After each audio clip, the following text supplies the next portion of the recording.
আসসালামু আলাইকুম প্রিয় শিক্ষার্থীরা, কেমন আছো? আশা করি ভালো আছো। আজকে আমরা বরিশাল বোর্ড 2024 সালের আর্থিক অবস্থার বিবরণী নিয়ে আলোচনা করব। দেখো, আর্থিক অবস্থার বিবরণীতে 2024 সালে যে দুটি কোশ্চেন আসছে সেই দুটি কোশ্চেনের একটি কোশ্চেন নিয়ে আজকে আলোচনা করব। আশা করি তোমরা যদি এই ক্লাসটা সম্পূর্ণভাবে দেখো, ইনশাআল্লাহ ইনশাআল্লাহ ইনশাআল্লাহ, তাহলে তোমাদের এই বরিশাল বোর্ডের যে সমস্যাগুলো তোমরা ফেস করেছো এবং এই সমস্যাগুলোর বাইরেও যেগুলো তোমাদের অজানা আছে সেই সকল সমস্যা দূর হয়ে যাবে ইনশাআল্লাহ। দেখো, এই কোশ্চেনে ক নাম্বার কি বলা আছে, সেটা হলো নেট বিক্রয় পরিমাণ নির্ণয় করো। মনে রাখবা, নেট বিক্রয় এবং মোট বিক্রয় এক কথা নয়। নেট বিক্রয় হলো বিক্রয় থেকে আমরা যদি বিক্রয় ফেরত অলিখিত বিক্রয় যোগ অথবা বিয়োগ করার পরে যে নির্দিষ্ট টাকাটা থাকে সেটা হলো নেট বিক্রয়। আর মোট বিক্রয় বলতে সাধারণত বিক্রয় ফেরত, বিক্রয় বাট্টা, বিক্রয় ব্যাট, অলিখিত বিক্রয় যোগ বিয়োগ ছাড়া যে টাকাটা হয় সেটা হলো মোট বিক্রয়। তাহলে আমাদের এই ক নাম্বারে মোট বিক্রয় চাই না, সেটা হলো কি নেট বিক্রয়ের পরিমাণ নির্ণয় করা। আমরা যদি অঙ্কটা সমাধানে চাই তাহলে তোমরা আরো ক্লিয়ার হয়ে যাবে ইনশাআল্লাহ। খ নাম্বার কোশ্চেনে কি বলা আছে, মোট মুনাফা নির্ণয় করো। মনে রাখবা, বিশদায় বিবরণী আমরা তিনটা ধাপে করতে হয়। সেটা হলো, প্রথম ধাপ হলো মোট মুনাফা, দ্বিতীয় ধাপ হলো নেট মুনাফা, আর তৃতীয় ধাপ হলো পরিচালন মুনাফা। বিশদায় বিবরণী তিনটা ধাপের মধ্যে প্রথম ধাপ হয়েছে মোট মুনাফা, দ্বিতীয় ধাপ হচ্ছে পরিচালন মুনাফা অথবা পরিচালন ক্ষতি, এবং তৃতীয় ধাপ যেটা সেটা হলো নেট মুনাফা অথবা নেট ক্ষতি। নেট মুনাফা অথবা নেট ক্ষতি হলো সর্বশেষ ধাপ।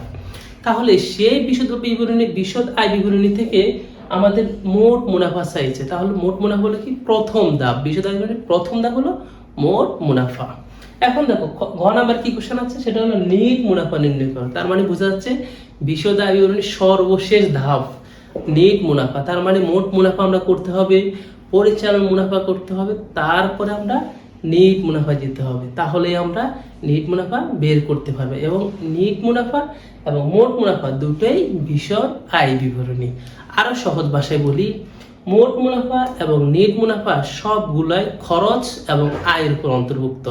খরচ এবং আয় নির্ণয়ের মাধ্যমে আমরা মোট মুনাফা এবং নেট মুনাফা করতে পারবো, অন্যথায় মোট মুনাফা এবং নেট মুনাফা কোনোটাই করা যাবে না। আরো ক্লিয়ারলি বুঝো, মোট মুনাফা এবং নেট মুনাফা কখনো সম্পদ আসবে না, কখনো দায়ও আসবে না, কখনো মূলধনও আসবে না, কখনো উত্তোলনও আসবে না। এই চারটি ছাড়া খরচ এবং আয়গুলাই বিশদ আয় বিবরণীর মধ্যে অন্তর্ভুক্ত হবে। তাহলে আমরা কথা না বাড়িয়ে আমরা এই প্রতিবারের মতো পুরো প্রশ্নটা আমি তোমাদের সামনে পড়ে শোনাচ্ছি এবং এই প্রশ্নের যে সকল সমস্যা, ছোট ছোট সমস্যাগুলো তোমাদের সামনে উপস্থাপন করার জন্য চেষ্টা করবো ইনশাআল্লাহ। তাহলে দেখো, প্রথমে কি বলা আছে, ঐশ্বর্য এন্টারপ্রাইজ প্রথমে বলা আছে ক্রয় এবং বিক্রয়। ক্রয় বলা আছে 1,50,000 টাকা এবং বিক্রয় বলা আছে 2,73,000 টাকা। মজুত পণ্য 1/1/2022, মজুত পণ্য 1/1/2022 আর প্রারম্ভিক মজুত পণ্য দুটোই একই কথা। সেটা হলো, প্রারম্ভিক মজুত পণ্য কত টাকা দেওয়া আছে, 30,000 টাকা। ফেরত দেওয়া আছে 2,000 টাকা এবং 3,500 টাকা। মনে রাখবা, ফেরত দুইটা দেওয়া আছে, একটা হলো ডেবিটে দেওয়া আছে 2,000, ক্রেডিটে দেওয়া আছে 3,000। মনে রাখবা, ডেবিট হলো বিক্রয় ফেরত এবং ক্রেডিট হলো ক্রয় ফেরত। আমরা আরো ভাষায় বুঝি, আমাদের যদি ক্রয় যদি হয় ডেবিটে, ক্রয় ফেরত হবে তার বিপরীতে, বিক্রয় যদি হয় ক্রেডিটে, বিক্রয় ফেরত হবে তার বিপরীতে। মানে সহজ ভাষায় বুঝে গেছি, ফেরত নির্ণয় করার জন্য যেটা করব সেটা হলো, বিক্রয় যদি ক্রেডিটে বসে, বিক্রয় ফেরত হবে তার বিপরীতে, ক্রয় যদি ডেবিটে বসে, ক্রয় ফেরত হবে তার বিপরীতে। তারপরে কি আসে বলো দেখি, মণিহারি কত টাকা দেওয়া আছে, 5,000 টাকা। বেতন দেওয়া আছে 20,000 টাকা। মনে রাখবা, বেতন এখানে 8 মাসের দেওয়া আছে। আমাদের মুনাফা জাতীয় লেনদেনগুলো আমাদের সাধারণত 1 বছরের হয়। 1 বছরের জায়গায় আমাদের দেওয়া আছে 8 মাস। তার মানে আমরা বুঝেই যাই এখনো 4 মাস বকেয়া বা বাকি আছে। সেই বাকিটা বের করে আমরা বেতনের সাথে যোগ করলে আমরা 1 বছরের টাকাটা পেয়ে যাবো ইনশাআল্লাহ।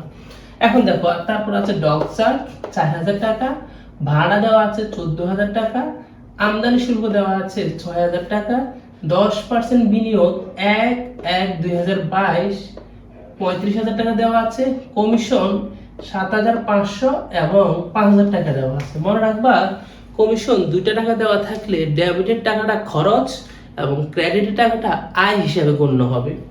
বহি পরিবহন বলতে বোঝাচ্ছে বিক্রয় পরিবহন কত টাকা? 8,000 টাকা। ডেবিট এবং ক্রেডিটের যোগফল হয় 2,81,500 এবং 2,81,500। তাহলে এবং সমোন্নতি কি বলা আছে? সমোন্নতি বলা আছে সমাপনী মজুদ পণ্য 35,000 টাকা এবং দ্বিতীয় নম্বরে বলা আছে বাকিতে পণ্য বিক্রয় 10,000 টাকা।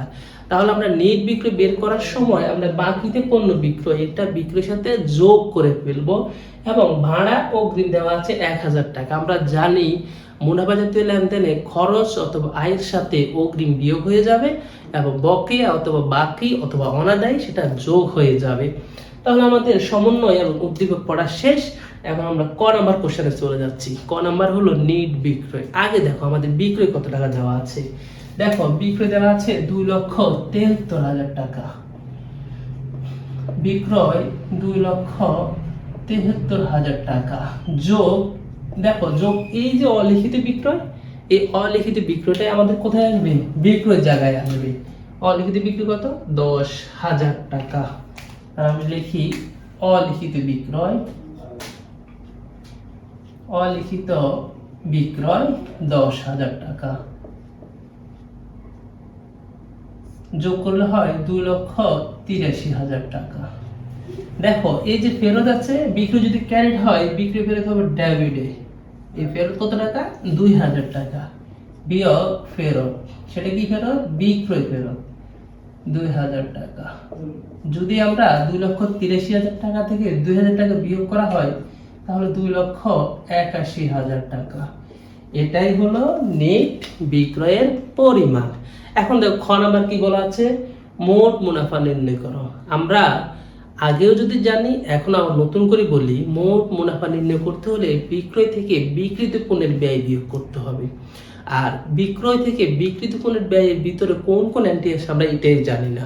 বিক্রিত পণ্যের ব্যয়ে সাধারণত সকল প্রকার প্রত্যক্ষ খরচ বলবে। আমি আবারও বলি, বিক্রিত পণ্যের ব্যয়ের ভিতরে সকল প্রকার প্রত্যক্ষ খরচগুলো আসবে। তাহলে প্রত্যক্ষ খরচ কি কি? আমি 7 থেকে 8টা এন্ট্রি প্রত্যক্ষ খরচ আছে বর্তমানে নবম এবং দশম শ্রেণীতে। এই 7 থেকে 8টার বাইরে কোনো এন্ট্রি আসে না। এই 7 থেকে 8টার এন্ট্রির বাইরে ইন্টারও আসে না, মানে একাদশ এবং দ্বাদশ শ্রেণীতেও সাধারণত দেখা যায় না। কি কি বলো দেখি? সেটা হলো ক্রয়, প্রারম্ভিক মজুত পণ্য, ডক চার্জ, আমদানি শুল্ক, ক্রয় পরিবহন, তারপরে কি আছে? জাহাজ ভাড়া এবং জ্বালানি, মজুরি।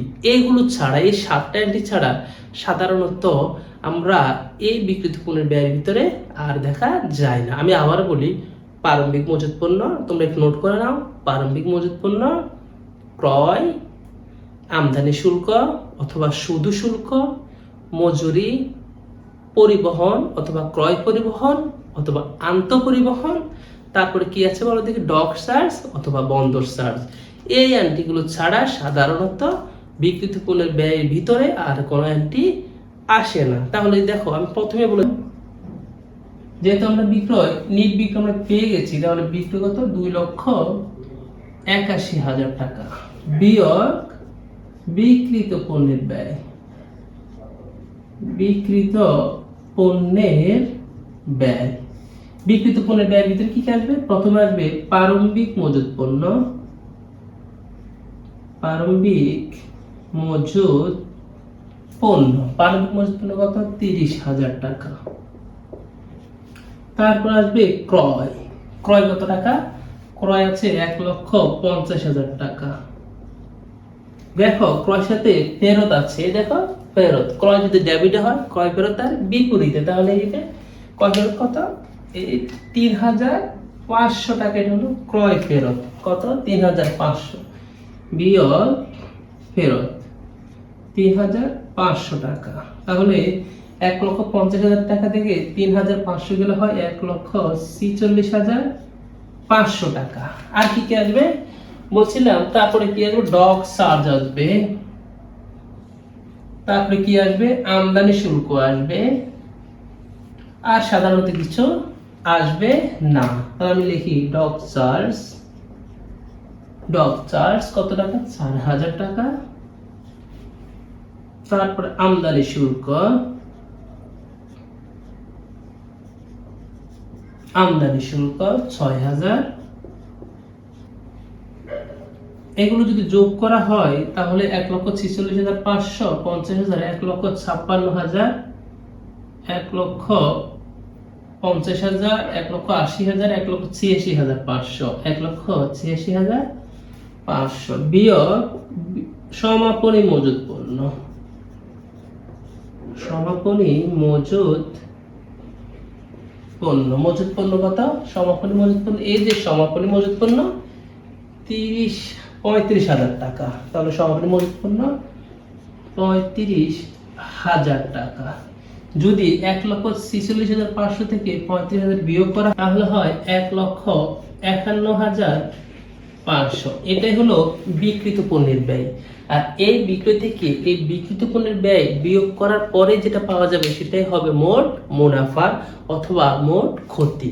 তাহলে যেহেতু আমাদের বিক্রয়ের পরিমাণ হলো ২,৮১,০০০ টাকা এবং বিক্রিত পণ্যের ব্যয়ের পরিমাণ হয় ১,৫১,৫০০, যেহেতু কম টাকা তাহলে তার লাভ হয়েছে। কি লাভ? মোট লাভ। কত টাকা লাভ হয়েছে? ২৯,৫০০ টাকা। এটাই আমরা মোট মুনাফা বলে গণ্য হইবে। এখন দেখো মোট মুনাফা আমরা করে ফেলছি। এখন আসো প্রশ্নের ঘ নাম্বার কোশ্চেনে, সেটা হলো নিট মুনাফা। তার মানে নিট মুনাফা যেতে হলে আমাদের সর্বপ্রথম কিসে যেতে হবে? মোট মুনাফায়। তারপরে যেতে হবে কি? পরিচালন মুনাফায়। তারপরে যেতে হবে নিট মুনাফায়। তাহলে দেখো অলরেডি আমরা খ নাম্বারে বের করে ফেলছি মোট মুনাফা। তাহলে আমরা এখানে কোশ্চেনের সুবিধার্থে আমরা এখানে লিখে ফেলি মোট মুনাফা। মোট মুনাফা কত টাকা? মোট মুনাফা হয়েছে ১,২৯,৫০০। মোট মুনাফা থেকে আমরা যদি পরিচালন ব্যয় বিয়োগ করি, পরিচালন ব্যয় বিয়োগ করা হয়, যেটা পাবো সেটাই হবে পরিচালন মুনাফা। পরিচালন ব্যয়ের ভিতরে কি কি আসবে? পরিচালন ব্যয়ের ভিতরে বিক্রিত পণ্যের ব্যয়গুলো ছাড়া সকল ব্যয় পরিচালন ব্যয়ের ভিতর হয়। সাধারণত এখান থেকে কিছু অংশ বাদ হয়ে যায়, সেটা হলো কি? অন্যান্য আয়। অন্যান্য আয় মাত্র ৩টা এন্ট্রি। অন্যান্য আয় মাত্র 2টা এন্ট্রি। একটা হলো বিবিধ ক্ষতি আর হলো সকল দায়ের সুদ। কেমন? তাহলে দেখো এখানে কি কি আছে, পরিচালন ব্যয়ের ভিতরে কি কি আসবে সেটা হলো এই যে মনিহারি আছে না, মনিহারি একটা ব্যয়, এই যে বেতন আরেকটা ব্যয়, এই যে কমিশন আরেকটা ব্যয়, এই যে পরিবহন আরেকটা ব্যয়। তাহলে 1, 2 ও ভাড়াও আছে 3, 4, এই 5, এই 5টা হলো ব্যয়। তাহলে মনিহারি কত টাকা? ৫,০০০ টাকা। মনিহারি ৫,০০০। তারপরে কি আছে? বেতন। বেতন টাকা দেওয়া আছে কত? ২০,০০০। বেতন ২০,০০০। দেখো এখানে বেতন ৮ মাসে দেওয়া আছে ২০,০০০। যদি ৮ মাসের বেতন ২০,০০০ টাকা দেওয়া থাকে তাহলে এক মাসের বেতন হয় ২,৫০০ টাকা। তাহলে আমাদের বকেয়া আছে কয়বার? 4 বার। যদি এক মাস ২,৫০০ টাকা হয়, 4 মাস হবে ১০,০০০ টাকা। তাহলে আমরা এখানে যোগ বকেয়া হিসেবে ১০,০০০ টাকা যোগ করে দিব। বকেয়া ১০,০০০ টাকা। কত? ৩০,০০০ টাকা। কেন ৩০,০০০ টাকা আসছে? কারণ আমাদের হিসাব 1 বছর মানে 12 মাসের। এখানে দেওয়া আছে 8 মাসের। এখন 4 মাসের টাকা বাকি আছে, সেই 4 মাসের টাকা যোগ করে আমরা বসাই দিয়েছি। তারপরে কি আছে বলো দেখি? ভাড়া। ভাড়া ১৪,০০০ টাকা। ভাড়া ১৪,০০০। দেখো ভাড়ার সাথে কি আছে? এখানে লেখা আছে ভাড়া অগ্রিম ১,০০০। এই যে আমি মার্কিং করে দিচ্ছি, এই যে অগ্রিম ১,০০০, এই যে অগ্রিম। তাহলে অগ্রিমটা আমরা বিয়োগ হয়, অগ্রিম বিয়োগ অগ্রিম ভাড়া ১,০০০। যদি আমরা ১৪,০০০ থেকে ১,০০০ টাকা বিয়োগ করি তাহলে হয়েছে ১৩,০০০ টাকা। তাহলে আমাদের ভাড়া পর্যন্ত শেষ। তারপরে কি আছে? কমিশন, প্রদত্ত কমিশন। এই যে কমিশন 2টা টাকা, একটা হলো ডেবিটে আর একটা হলো ক্রেডিটে। এই ডেবিটেরটা হলো ব্যয়, ক্রেডিটটা হলো আয়। ব্যয় কত? ৭,৫০০ টাকা। তাহলে কমিশন প্রদত্ত কত বলো দেখি? ৭,৫০০ টাকা। তারপর আছে বহি পরিবহন। বহি বহির পরিবহন হয়েছে 8,000 টাকা। আর সাধারণত কোনো পরিচালন ব্যয় নাই, তাহলে এগুলো যোগ করে দিই। এগুলো যদি আমরা যোগ করি 30,000 5,000 35,000, 35,000 8,000 7,500 13,000, তাহলে হয় 63,500। এই যে মোট লাভ থেকে পরিচালন ব্যয় বিয়োগ করলে যেটা পাবো সেটা হলো পরিচালন মুনাফা। 1,29,500 থেকে 63,500 গেলে থাকে 66,000। এটা হলো পরিচালন মুনাফা। পরিচালন মুনাফা এটার সাথে যদি আমরা অন্যান্য আয় যোগ করি এবং অন্যান্য ব্যয় বিয়োগ করি তাহলে পাবো নেট মুনাফা এবং নেট ক্ষতি। অন্যান্য আয় কি?